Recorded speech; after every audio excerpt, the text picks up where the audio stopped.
Vision without action is a dream. Action without vision is simply passing time. Action with vision is making a positive difference. 1, 2, 3.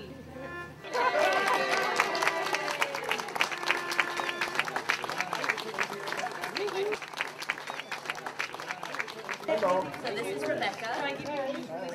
It's Richard.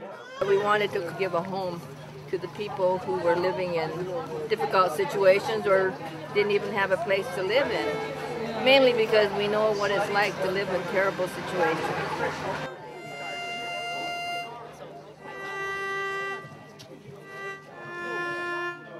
So when it came to donating the fish plant for housing, it was really more personal for us, for Richard and me.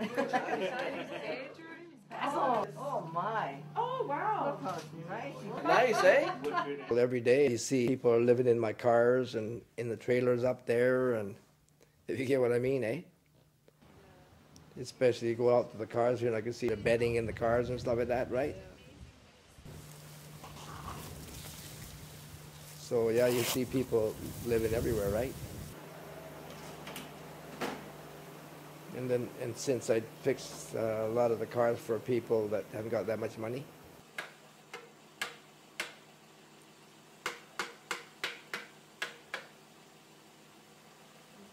So you see that all the time, right? So one thing led to another, I guess, eh? The worst part was when Richard's friends started to say, oh, my son or my daughter has to move off the island because there isn't a place to stay.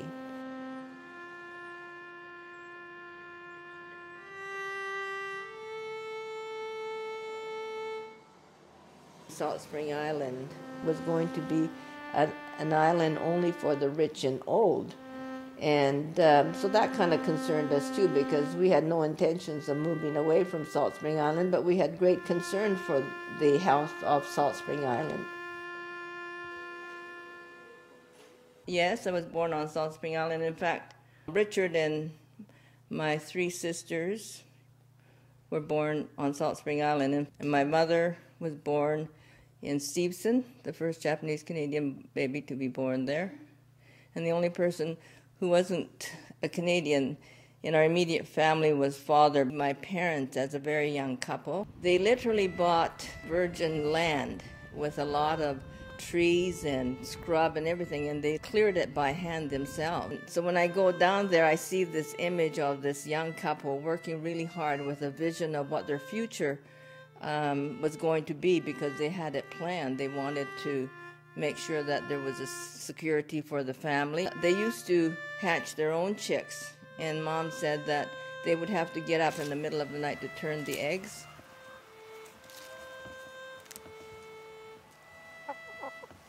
When Pearl Harbor occurred, like racism on the island just exploded towards the Japanese people who lived here. And my oldest sister says that the teachers accused her in front of her classmates of starting the war. And her schoolmates would literally wait for her, and they would run after her and stone her.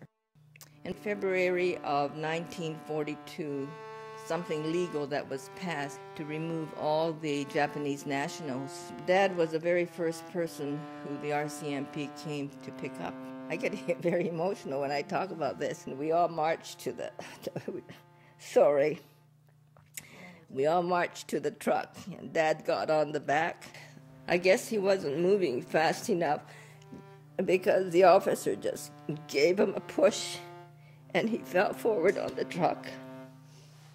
So we just waved and waved to Dad as he disappeared. Then Mom found out that we had to leave in a month. They sent us to these terrible bunkhouses, and it was filthy dirty. And we were given a cubby hole. And the smell and the dirt and the dust was overwhelming. They used a very euphemistic word called internment and internment camps, but they were literally prison camps. We were prisoners of the Canadian government. The ways in which we tried to survive, Mother learned what kind of weeds we could eat. And Mother wasn't the only one. Everyone else was out there cutting dandelion. And even in the winter, it was really cold. My mother would always make us clothes and stuff like that. So I had some really good parents, right? Right, some really good parents. January of 1943, my mother and father learned that their farm and home was going to be sold without their consent, which of course shocked them. Nothing, absolutely nothing survived. They auctioned everything off. They sold our home and farm, and everything that we owned was either stolen or sold. Can't be helped, eh? Can't be helped, and just keep on going. And that's what my dad always used to say, yeah. Well, that's sort of an Oriental kind of philosophy, I think, Stoicism.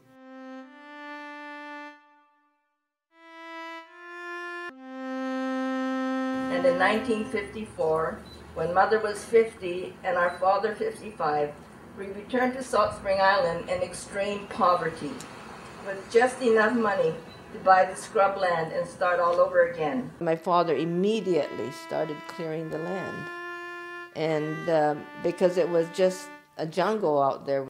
And then after that was done, then they had to buy the plants and started planting the berries and the raspberries and the boysenberries and the strawberries, and they also planted their vegetable garden.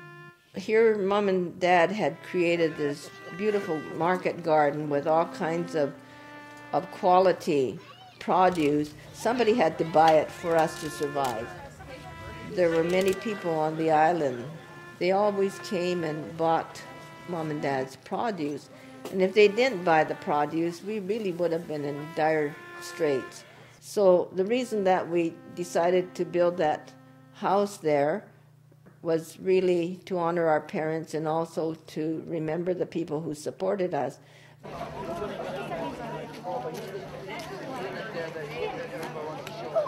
Richard is the maverick in our family in terms of real estate. When the fish plant came up for sale, he decided that he would buy the fish plant. And then he decided that he would see if we could build some apartments or something there.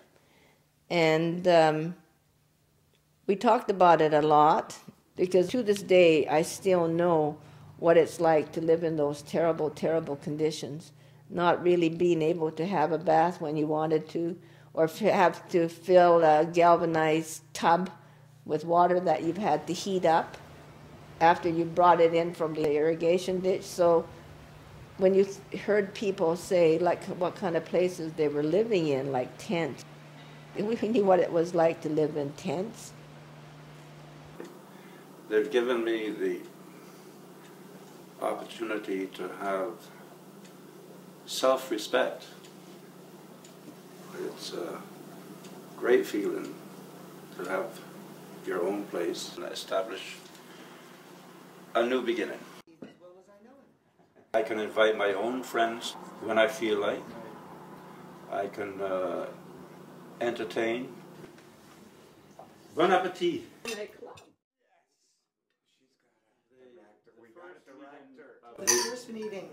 Tossing the idea around in my head about getting back to the Murakami, something that they had at one time that sustained them when they came back after being ousted, and that was a fantastic garden which supplied a lot of nourishment to salt springers, and they don't have that anymore. And I thought that it would be a wonderful gesture for the tenants to try and get together and try and have a community garden and re-establish their garden. I think everyone can be a winner there.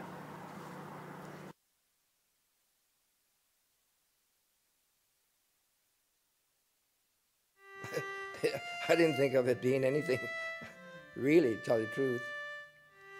Like, it's like, I don't know, just giving something to somebody, just nothing really big deal about it, right?